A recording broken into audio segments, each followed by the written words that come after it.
When life hits a wall, when the bottom falls out, and you find yourself surrounded by the wreckage of your own plans, you face a distinct choice. Most of us default to one of two paths. We either sit in the rubble and let despair take over, or, more commonly, we just learn how to adapt and survive the pain. That second option, adaptation, is incredibly seductive. Lowering your expectations and just getting by feels like a practical way to manage the chaos. But by training yourself to tolerate the wreckage, you calibrate your future potential to the exact dimensions of your current crisis.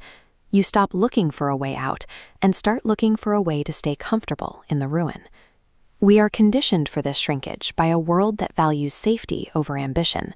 You see it in the cautious advice of those around you. Only stretch your legs as far as your blanket reaches. Think about the result of that conditioning.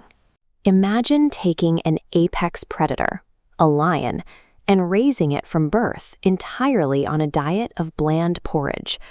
Over time, that animal forgets how to hunt.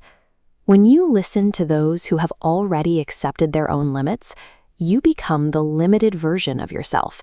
You internalize their smallness, eventually forgetting that you were ever meant for anything more than porridge. Lowering your expectations doesn't actually protect you from failure. It simply ensures that you will live out your days within the narrow boundaries set by the fears of others. There is a third option.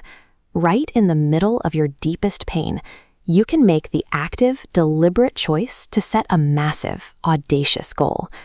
The power of a massive goal isn't just in the dream itself. It lies in a mechanism we can call the locus of focus. A target that large forcibly manipulates your attention. On the left, attention is consumed by inward trauma, arrows of stress pointing at you. On the right, a massive goal creates a laser-like vector outward. This focal point pulls the mind out of turbulence, like an eagle locking onto prey, ignoring the chaotic winds. Setting a massive goal isn't an attempt to ignore reality.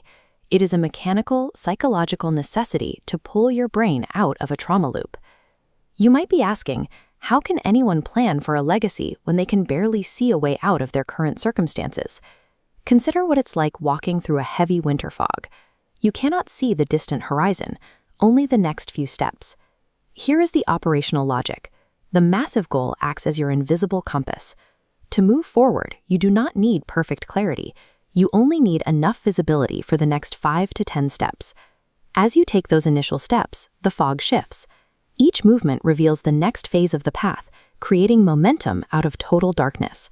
Achieving greatness doesn't require seeing the entire staircase before you start. It requires the audacity to trust your compass and step directly into the unknown.